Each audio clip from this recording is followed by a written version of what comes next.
Ассаламу алейкум. Жалпы мекендештер, кыргызстандыктар. Tulpar KG YouTube каналыбызга келип биздин видеону көрүп жатканыңыздар үчүн чоң ыраазычылык билдиребиз. Бүгүнкү күндөн тартып буйруса биз Tulpar KG каналы жаңы долбоор чыгарып баштадык. Буйруса алдыңкы убакыттарда биз сиздерге спорттук, парадтык жана ошондой эле чарба иштериндеги эң мыкты делинген асыл тукум жылкыларын айтып турууну чечтик. Бүгүн биздин биринчи чыгарылышыбыз биз сиздерге дүйнөдөгү эң эле сулуу деп эсептелинген Нидерланддын Фрисландия аймагынан чыккан атактуу фриз жылкылары тууралуу айтып өтөбүз. Кара алтын же кара бермет аталган бул аттарды айтып баштагычакты сиздер биздин каналга жазылыңыздар, видеого лайк басыңыздар.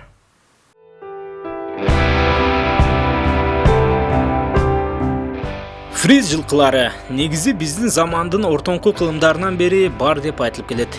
Бирок мындай аталыштагы аттар биздин доорго чейин эле болгонун тарыхтан табууга мүмкүн. Бирок азыркы фриз менен мурункулардын айырмасы бар. Мисалы тарых беттеринен карай турган болсок, биздин доорго чейинки фриздер кыйла салмактуу келип, азыркыга анча окшошо берген эмес. Аны ошол мезгилде жоокерлер жоого минип, андан сырткары дыйканчылыкка пайдаланган. Негизинен Нидерландтар мамлекети ар дайым экономикалык жактан да, аскердик саясий жактан да батыштын борборунда орун алып келген. Ошондуктан да аларда жылкылардын эң мыктыларын талдап, аны аргындаштырып чыгарууга мүмкүнчүлүгү чоң эле. Серепчилердин айтымында фриз жылкылары жакынкы чыгыштан жана Европанын башка аймактарынан алынып келинген аттар менен аралашып келип чыккан деген сөздөр бар. Аны тактап далилдер менен айта турган болсок, учурдагыдай сулуу фриз жылкылары 16-17 кылымдарда Нидерландтар Испания аскердик күчүн колго алган соң тааныла баштаган. Ошол учурларда фризди дагы мыктылаш үчүн аны андалустук жана бербер аттарына кошо баштаган. Акырындап армияга аттардын күчү керек болбой калган мезгилде жылкы өндүрүүчүлөрүндө анча чоң эмес, анча күчтүү эмес, бирок сулуу, бат кыймылдаган жеңил атты чыгаруу планы пайда болуп, жыйынтыгында азыркыдай өтө күчтүү эмес, бирок кыймылы бат, курч жылкылар келип чыккан. Атайын парадтарга өтө төп келген фриз аттары ошол мезгилде кара бермет аталып, бүтүндөй батышка атагы чыккан.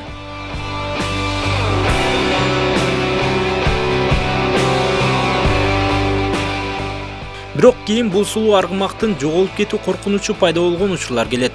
Анткени менен 1960-жылдардан тартып фриз аттарынын жылдызы кайра жана баштаган. Себеби ага Нидерландтар падышасынын үй бүлөсү кам көрүп баштагандан кийин гана анын кадыры арткан. Ошондой эле бул аттар Европада парадтык жылкылардын кызыгуусун арттырып, популярдуу кыла алганын айтып кетишибиз керек. Себеби европалыктарда жүрөктүү, жаратылыштан өзгөчө сулуулукка ээ болгон аттарга талаптар күч эле. А мындай талаптарды фриз аттары аткара алмак.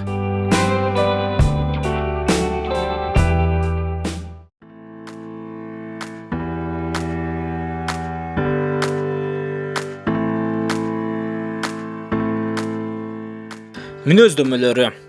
Эми бул сулуу атка мүнөздөмө берип кетели.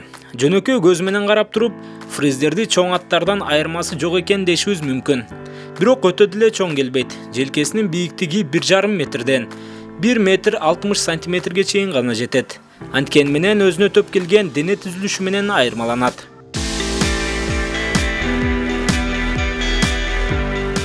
Фриздердин моюндары узун келип, жалы өзүнчө керемет кооздукту чыгарып турат. Бели бекем, кең соорулуу, буттары анча узун болбосо да жакшы өрчүгөн. Алдыңкы туяктары арткы туяктарына караганда алысыраак болот. Фриз жылкыларынын дагы бир эң чоң өзгөчөлүгү тек гана кара түстө болгонунда. Болгону кээ бир бээлеринде жылдызча кашка болушу мүмкүн.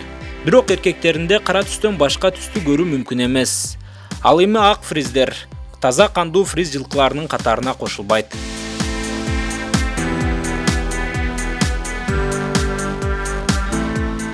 Эми албетте бул таза кандуу фриз аттарына таандык гана мүнөздөмөлөр. Асыл тукум жылкылар канчалык баркталып багылган сайын, алардын да багууда өзгөчө мүнөздөрү пайда болот. Фриз жылкыларында да андай өзгөчөлүктөр бар. Мисалы чыгыш жылкыларынан айырмаланып, бош үйүргө коюлбайт. Фриздерди тек гана ат сарайда багуу керек. Ошондой эле ар бир атка өзүнчө мамиле кылып кароо зарыл. Андан сырткары конюшканын комфорттуу болушу да айтылат. Себеби парадтык декоративдик жылкыларга өзгөчө мамиле жасалгандыктан алар дагы көнүп калган.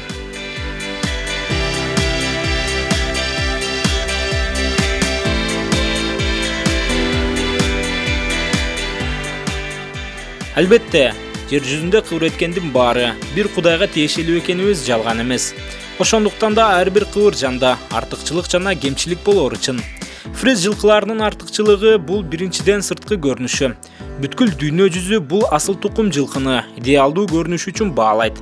Андан сырткары анын басыгы да өтө жакшы, чабандеске ыңгайлуу. Бирок фриздердин мүнөздөмөсүндө бул артыкчылык катары бааланбайт. Ошондой эле абдан ийкен мүнөз келет. Аттарды тарбиялоо көп кыйынчылыкты жаратпайт. Андан сырткары жоош мүнөз менен да көпкө жагары белгилүү. Ал эми кемчиликтери жөнүндө айта турган болсок, үстүдө белгилегендей, багууда кыйынчылыктарды жаратыш мүмкүн. Себеби фриз аттары комфорттуу жайда өсүп көнгөн үчүн кез келген жерде жашай албайт. Андан бөлөк спорттук жарыштарга да анча жөндөмдүү эмес. Болгону Англияда жакшы өнүккөн драйвинг жарыштарына фриздер чыгып жүрөт. Бирок бул аттар араба чегилген драйвинг жарыштарынын мыктыларынын катарына кирбейт.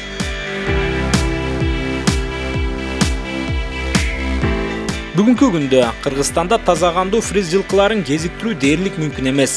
Себеби өлкөбүздө аттар атайын парадтар үчүн же декоративдик максатта көп колдонулбайт. Ошол себептен да Кыргызстанда бул аргымакка талап анча күчтүү эмес. Анткени менен бааларын айта турган болсок, жөнөкөй орто баалуу фриздер 10 000 АКШ долларынын тегерегинде бааланат.